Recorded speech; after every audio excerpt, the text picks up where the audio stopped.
تنزيل من رب العالمين.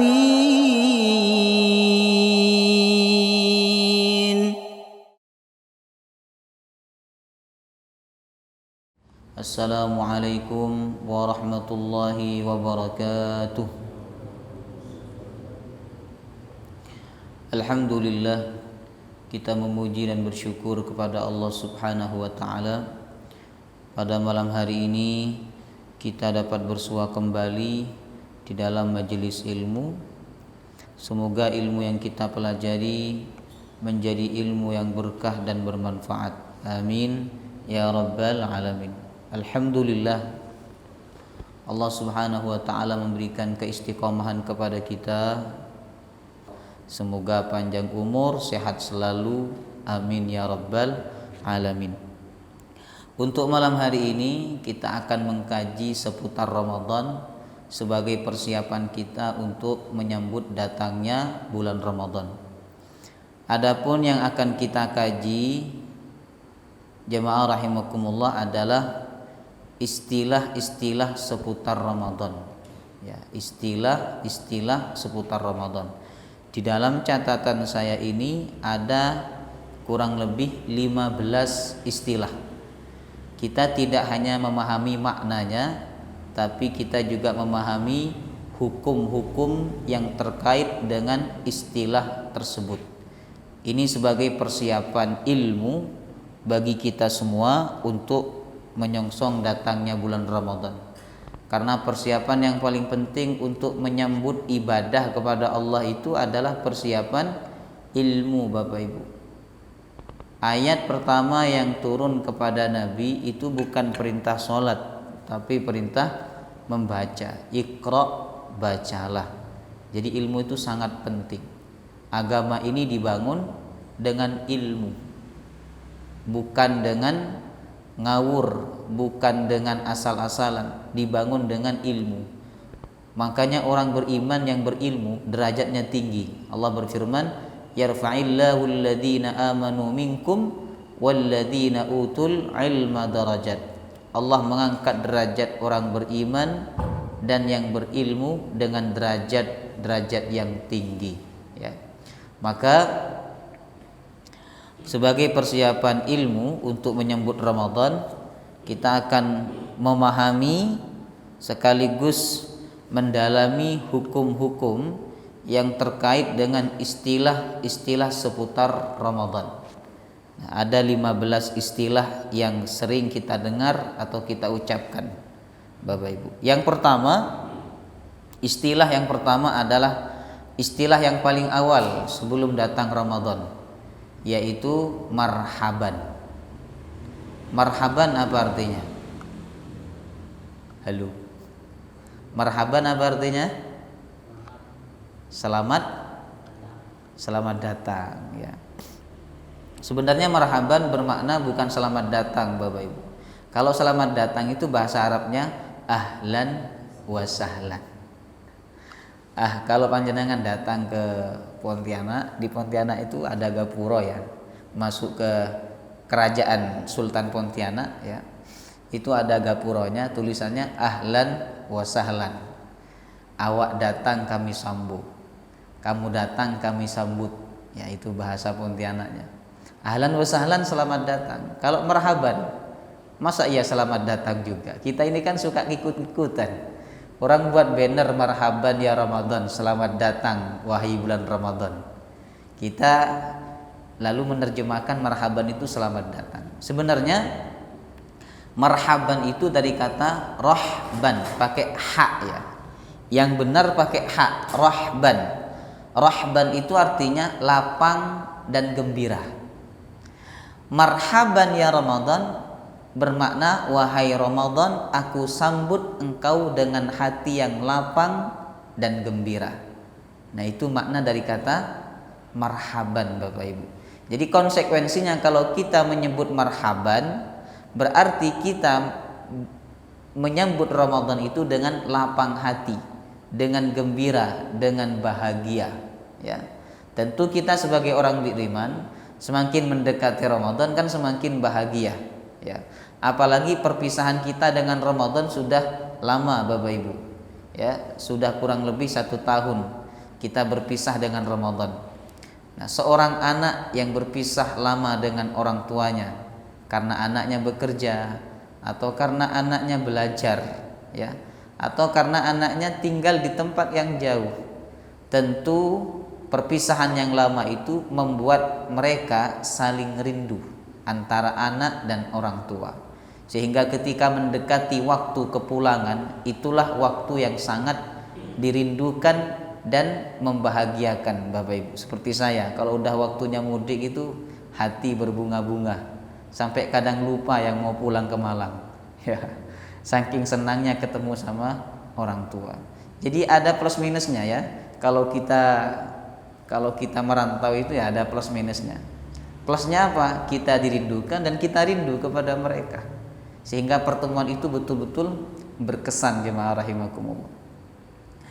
Nah, maka perpisahan kita dengan Ramadan ini kan sudah cukup lama. Sekarang Allah takdirkan kita insya Allah, ya, untuk masuk kembali di bulan Ramadan. Tentu hati kita akan semakin bahagia, semakin berbunga-bunga. Makanya kita layak untuk mengucapkan kalimat marhaban ya Ramadan. Selamat datang wahai bulan Ramadan. Maksudnya marhaban ya Ramadan, aku sambut engkau dengan hati yang lapang dan gembira wahai bulan Ramadan. Itu makna dari kata marhaban. Orang Arab kalau menyebut tamu dan tamu itu spesial, ya, mungkin teman dekatnya, ya, maka dia akan berkata marhaban bikum, selamat datang, aku sambut engkau dengan hati yang bahagia dan gembira, ya. Kalau orang biasa, bukan orang spesial, mereka menyebutnya ahlan wa sahlan, selamat datang, sugeng rawuh, ya. Itu perbedaan marhaban dengan ahlan wa sahlan. Kemudian yang kedua, istilah Ramadan. Ramadan Bapak Ibu dari kata rombo. Kalau kalimat ditambah alif dan nun, yang awalnya tidak ada alif dan nun, berarti kalimat itu bermakna sempurna. Contoh, kiroah. Apa artinya kiroah? Kiroah.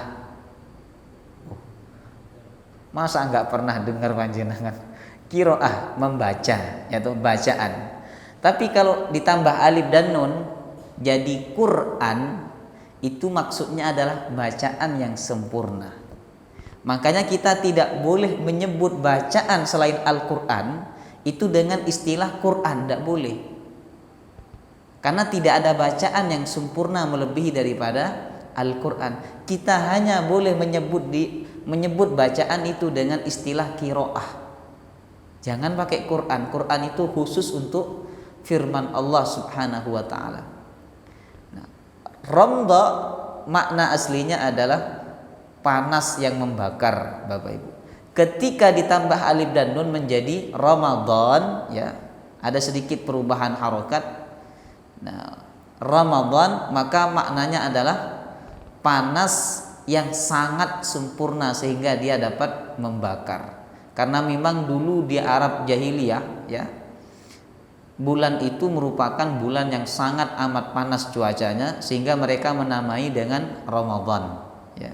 Kemudian bagi Nabi SAW Ramadan, bagi umat Nabi Muhammad Ramadan itu adalah panas, maksudnya adalah pembakaran dosa, ya, bukan panas secara fisik tapi pembakaran dosa. Sehingga Nabi mengatakan dalam hadis, celaka orang yang mendapati Ramadan tapi tidak mendapatkan ampunan Allah.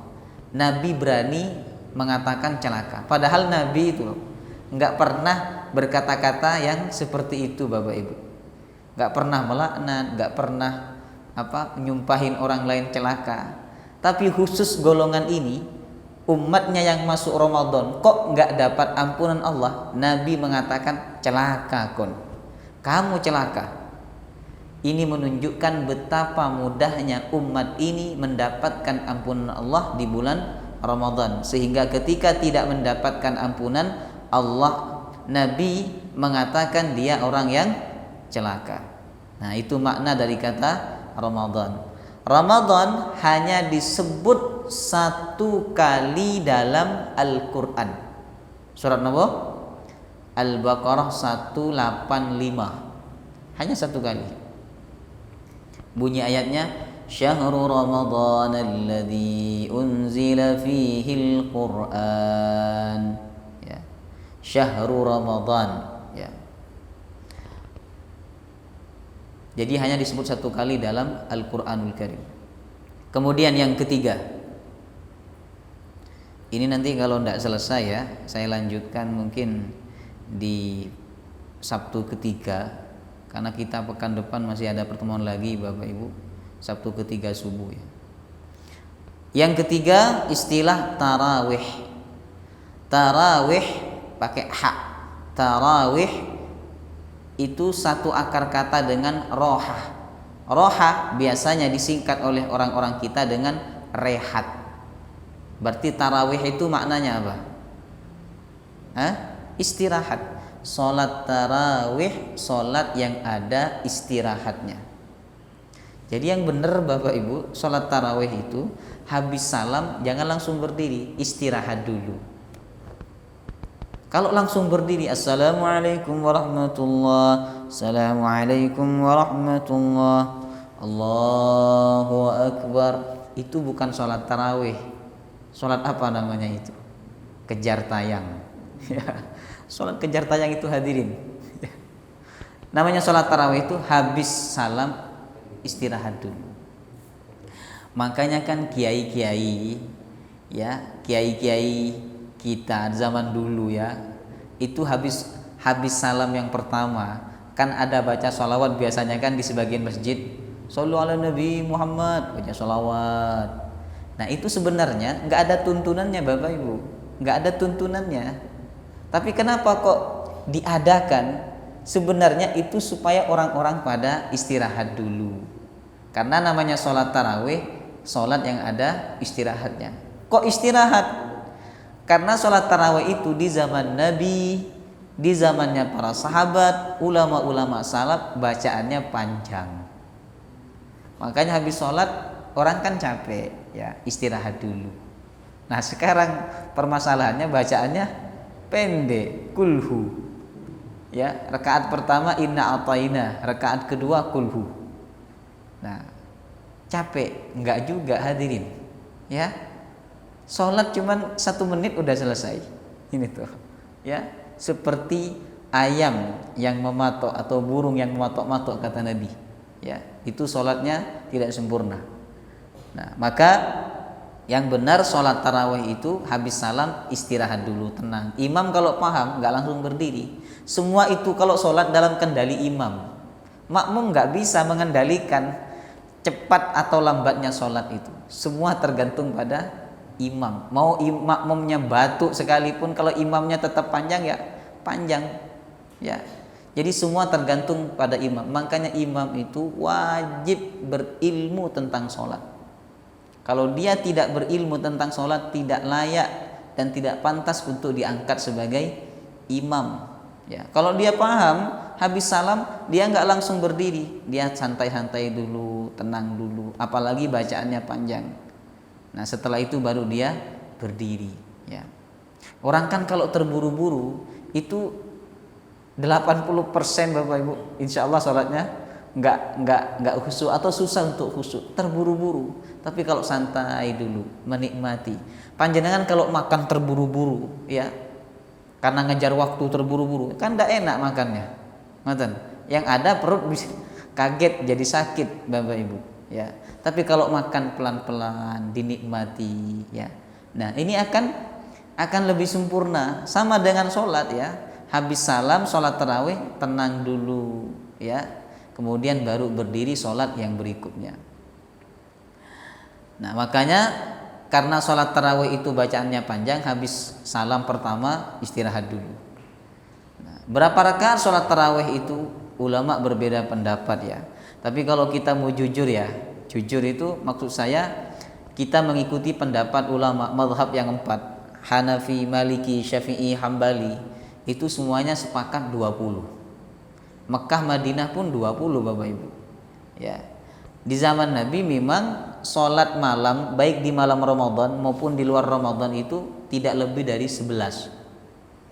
Nah, itu sempat dilakukan oleh Umar bin Khattab secara berjamaah. Tapi karena bacaannya sangat panjang ya, maka orang-orang nggak bisa mengikuti. Sebab iman orang setelah Nabi wafat itu berbeda ketika Nabi masih hidup. Beda loh Bapak Ibu ya. Jadi jangan samakan kondisi imannya sahabat ketika Nabi masih ada bersama mereka dengan ketika Nabi sudah tidak lagi bersama mereka. Kalau yang jadi imam Nabi ya, bacaannya panjang, nggak terasa hadirin. Yang pertama, Nabi itu suaranya sangat bagus. Yang kedua, hatinya bersih sehingga bacaan yang didengar oleh makmumnya itu masuk ke dalam hati mereka. Ya, nggak terasa. Tapi kalau yang imam kita bacaan panjang, terasa enggak? Jangankan panjang pendek aja terasa kita ini, ya. Nah, maka kemudian Umar bin Khattab merumuskan bahwa bacaannya dikurangi tapi rakaatnya ditambah. Makanya dia di 20. Jadi ulama itu merumuskan begini Bapak Ibu. Kalau 11 usahakan bacaannya panjang, bukan panjang, panjang. Ya. Tapi kalau 20 ya, bacaannya yang sedang-sedang saja. Itu pilihan ya. Karena sholat malam itu sebenarnya bukan pada jumlah rakaat ya, tapi keutamaannya adalah terletak pada berapa lama pelaksanaannya. Kalau yang 11 pelaksanaannya 1,5 jam, sedangkan yang 20 1 jam, berarti yang lebih utama yang 11 ya. Itu makna dari kata tarawih ya. Kemudian yang keempat, witir. Witir apa artinya? Ganjil. Witir artinya ganjil. Allah bersumpah di dalam surah Al-Fajr, wasyaf'i wal watr, demi yang genap dan yang ganjil. Jadi salat witir itu salat yang jumlah rakaatnya ganjil. 1, 3, 5, 7, 9, 11 ganjil Bapak Ibu ya. Kalau sholat itu tidak ganjil alias genap, tidak sah disebut dengan witir. Misalnya kan sebagian masjid ya, habis sholat tarawih dia akan bangun sholat lagi 3 rakaat, cuman dibagi 2 salam. Habis rakaat yang kedua mereka duduk kemudian salam, setelah itu bangun lagi 1 rakaat kemudian salam. Yang dihitung witir yang 2 apa yang 1? Yang 1, yang 2 itu bukan witir, namanya sholat syafa'. Syafa' artinya genap. Boleh tidak seperti itu? Boleh. Nabi pernah melakukannya. Jadi Nabi sholat malam, setelah selesai beliau duduk agak lama berzikir kepada Allah. Habis itu beliau bangun sholat 3 rakaat dengan 2 kali salam. Tapi 2 rakaat yang pertama namanya bukan witir, namanya sholat apa tadi? Sholat syafa', sholat genap. Nah, sholat witir Bapak Ibu itu sholat yang tidak pernah ditinggalkan oleh Rasulullah. Bahkan ketika beliau di atas onta pun beliau tetap melaksanakan sholat witir. Ya, saking dijaganya oleh Nabi ya, sampai di atas onta pun beliau melaksanakan sholat witir. Ya. Nah, kasusnya di bulan Ramadan biasanya ada pertanyaan. Kalau udah sholat witir, nanti jam 3, jam 2 bangun, itu sholat witir lagi apa enggak? Kan gitu biasanya pertanyaan para jemaah. Ini pertanyaan yang diulang-ulang setiap tahun. Tapi penting untuk kita jawab kembali Bapak Ibu, karena pengetahuan kita dan ingatan kita ini pendek. Ya, mungkin kita pernah mendengar jawaban itu tapi lupa. Ya. Nah, kalau sudah sholat witir, kemudian bangun malam, sholat lagi, apakah harus ditutup dengan witir? Ini ulama berbeda pendapat. Ya, ulama berbeda pendapat. Menurut pendapat yang pertama, tidak perlu sholat witir lagi, karena di awal sudah sholat witir sebelum tidur. Karena Nabi menyatakan dalam hadis la witrani fil lail, tidak boleh ada 2 kali witir di dalam satu malam. Kalau udah ditutup ya udah usah witir lagi.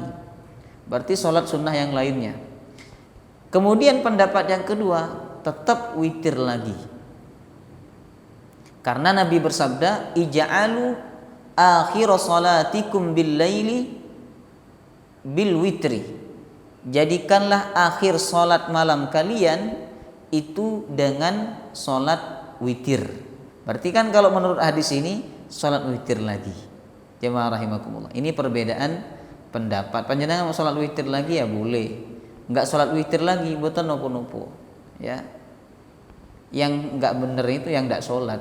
Komen kemana-mana, ngeritik orang tapi dia enggak sholat. Ya. Itu makna dari kata atau istilah witir. Ya. Tapi kalau sebagian pendapat ulama yang ketiga Bapak Ibu, kalau panjenengan yakin akan bangun jam 2, jam setengah 2 atau jam 1 ya, maka setelah sholat tarawih nggak usah sholat witir. Kalau panjenengan yakin akan bangun, nanti sholat witir itu dibuat untuk menutup sholat malam panjenengan ya.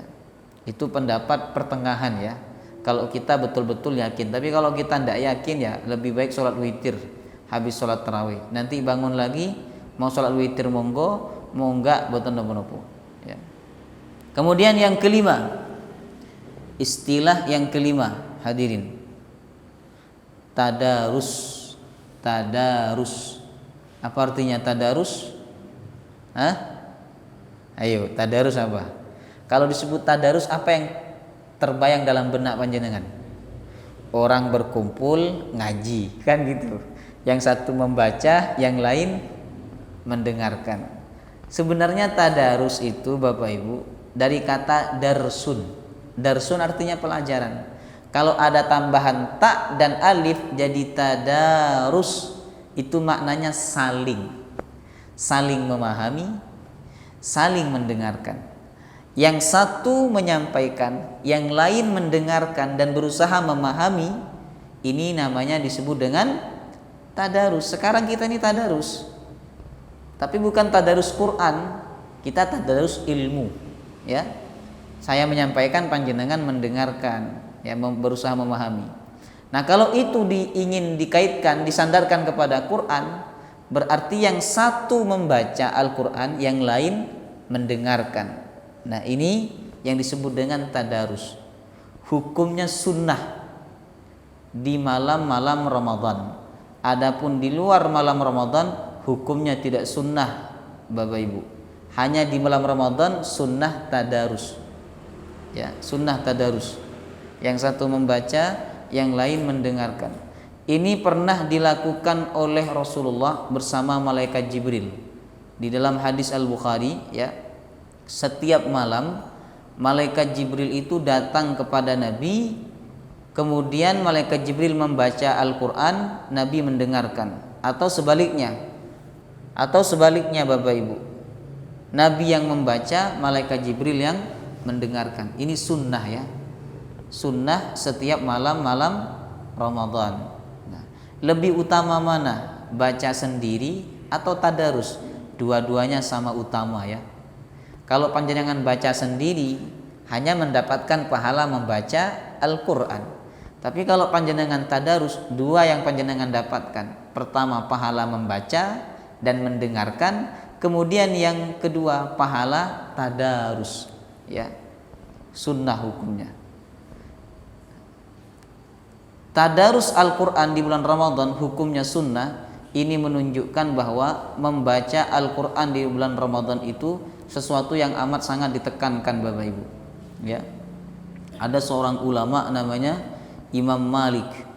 Beliau ahlul hadis. Setiap beliau membuka pengajian hadis di rumahnya, maka banyak orang datang kepada beliau untuk belajar hadirin ya, belajar hadis. Dulu tradisinya bukan guru yang datang kepada murid, tapi murid yang datang kepada guru. Jadi datang buka rumah, santri-santrinya datang belajar ya. Jadi kalau panjenengan punya sebagai guru, usahakan punya metode seperti ini, ya. Jadi panjenengan buka rumah panjenengan, buka pengajian, orang-orang datang untuk belajar di rumah panjenengan. Nah, ketika Ramadan tiba, Imam Malik meliburkan pengajian hadisnya. Beliau ganti dengan fokus membaca Al-Qur'anul Karim. Subhanallah.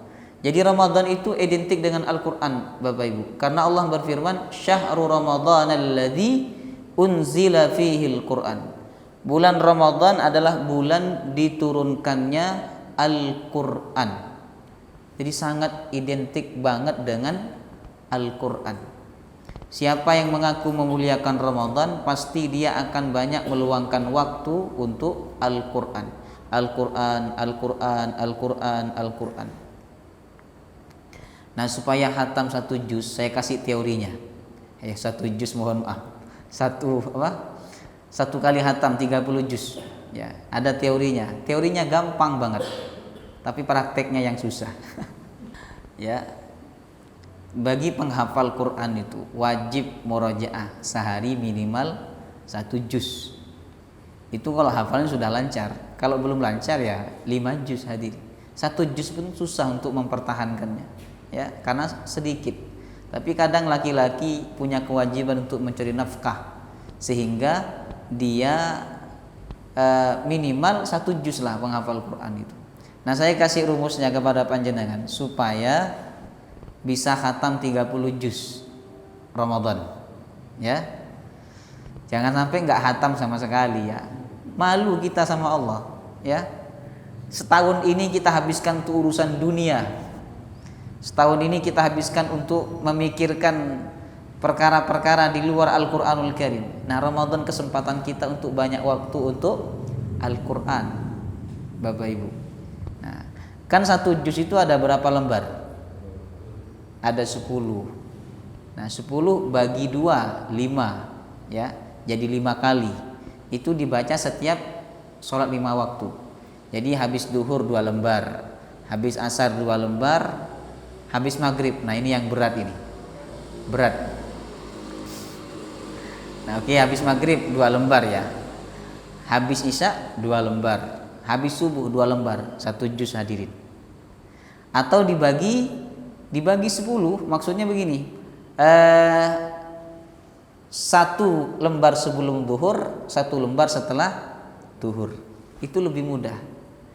Apa-apa itu kalau kredit nggak terasa, betul nggak? Makanya jangan coba-coba kredit. Kalau panjenengan nggak pernah kredit lalu mencoba kredit, panjenengan akan ketagihan untuk kredit lagi karena nggak terasa. Bener nggak ya? Bener hadirin.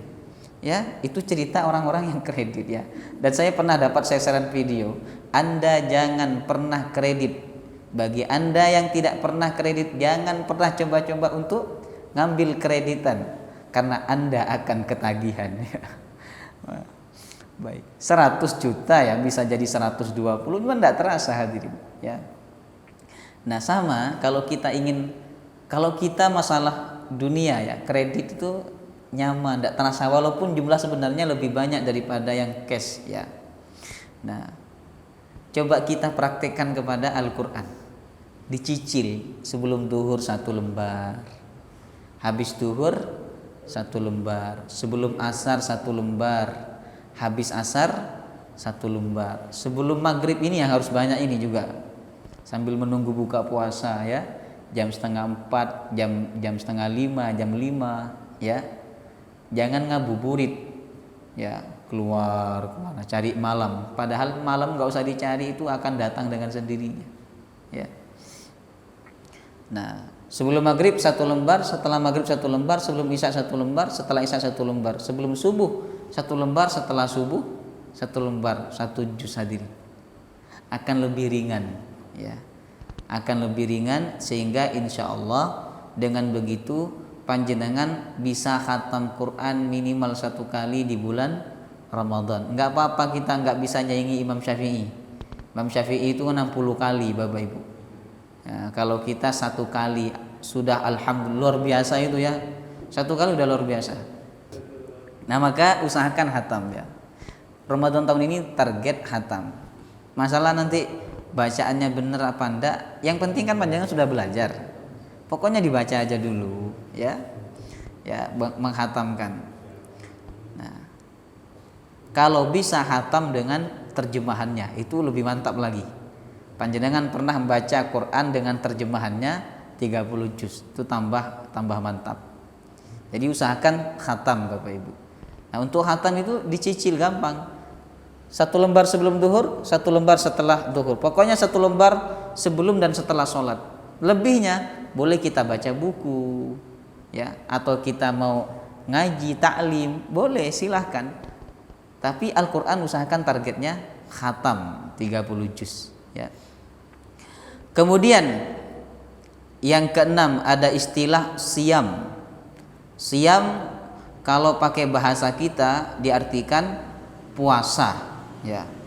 Siam itu bahasa Quran. Allah menyebut dalam surah Al-Baqarah 183, ya ayyuhalladzina amanu kutiba alaikumus siyam. Wahai orang beriman, diwajibkan atas kalian semua as-siyam.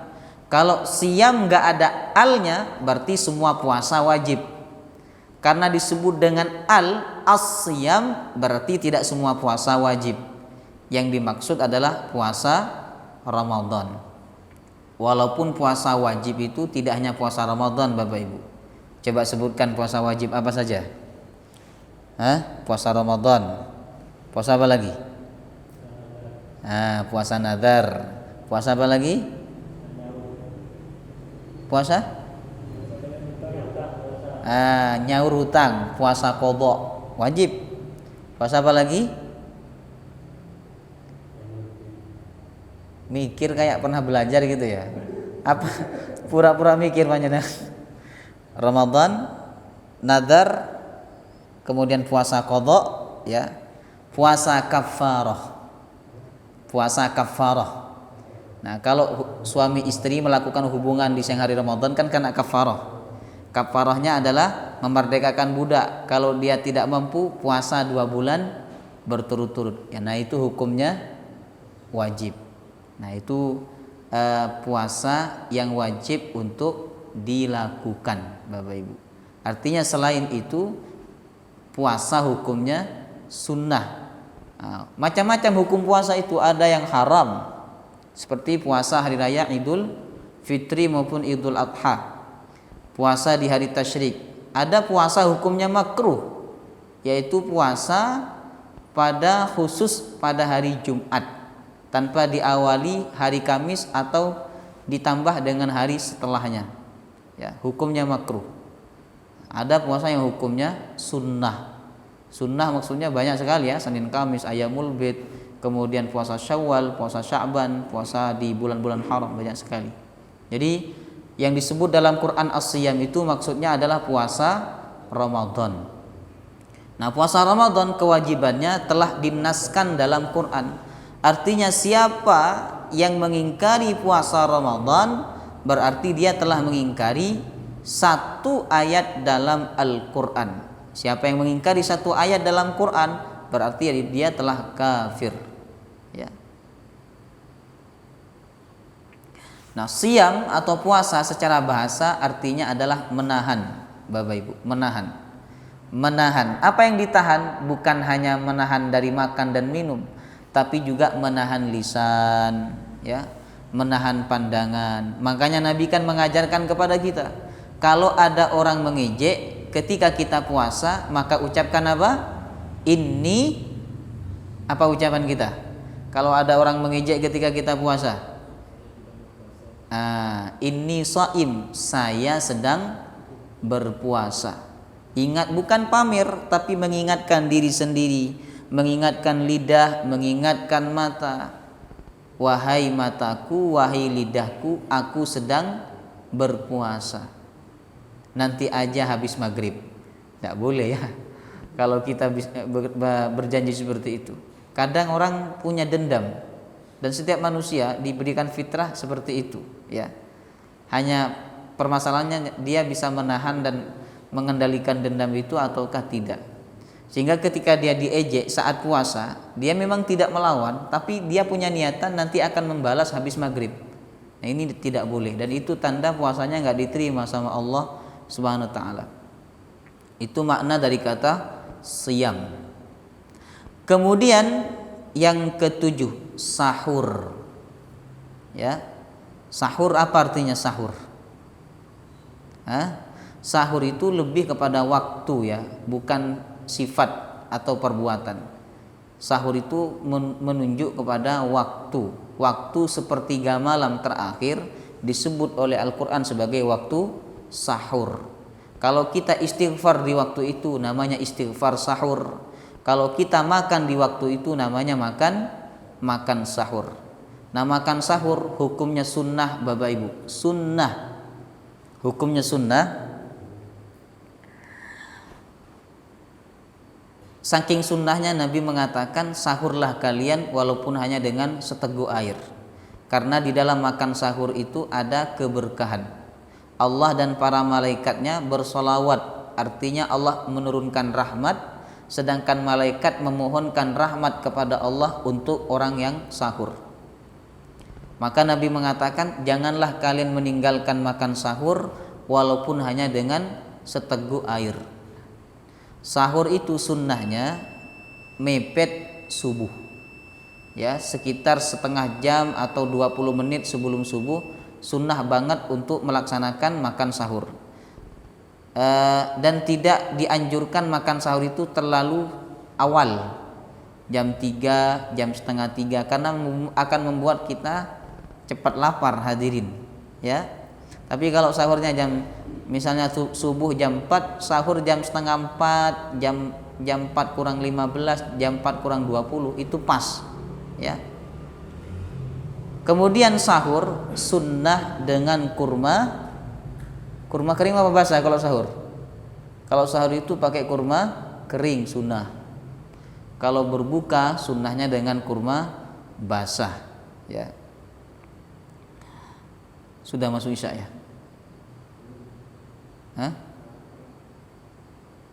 Baik, kemudian yang terakhir ya, yang ke-8, imsak. Ini kita sering mendengar imsak. Imsak itu secara bahasa artinya menahan. Secara istilah menahan dari makan dan minum dan segala yang membatalkan puasa dari subuh sampai maghrib. Jadi imsak itu mulainya dari subuh sampai maghrib. Kalau sebelum subuh, belum masuknya waktu subuh, tidak benar kalau disebut dengan imsak. Yang benar itu adalah intibah. Intibah artinya peringatan bahwa waktu subuh sebentar lagi akan tiba. Ya. Kadang kita ditakut-takuti sama masjid itu. Imsak. Orang tidak paham, enggak boleh makan, enggak boleh minum. Ya. Saya biasanya kalau pengajian dekat-dekat, ya, makan sahurnya ya ketika masjid bilang imsak. Nah, saya baru makan itu. Ya. Karena jaraknya ucapan itu dengan subuh sekitar kurang lebih 10 menit Bapak Ibu. Ngoten. Makan 5 menit, 6 menit selesai. Ya. Apalagi yang dimakan tidak banyak menunya, selesai. Yang bikin lama itu kan karena banyak menunya, terus habis makan ada cuci mulut. Ada buah, kemudian kopi, rokok lagi. Waduh, itu yang bikin lama. Ya. Jadi imsak itu mulainya dari subuh sampai maghrib. Ya, itu yang benar jemaah rahimakumullah. Wallahu taala a'lam bissawab. Semoga bermanfaat dan semoga apa yang kita kaji dalam 1 tahun ini ya dari kitab Umdatul Ahkam dapat kita amalkan dan kita ingat ya. Kemudian semoga kita bisa melanjutkan dengan istiqamah kajian kitab itu sampai selesai insyaallah. Amin ya rabbal alamin. Mari kita tutup dengan membacaan doa kafaratul majlis. Subhanakallahumma wa bihamdika asyhadu an la ilaha illa anta astaghfiruka wa atubu ilaik. Assalamualaikum warahmatullahi wabarakatuh.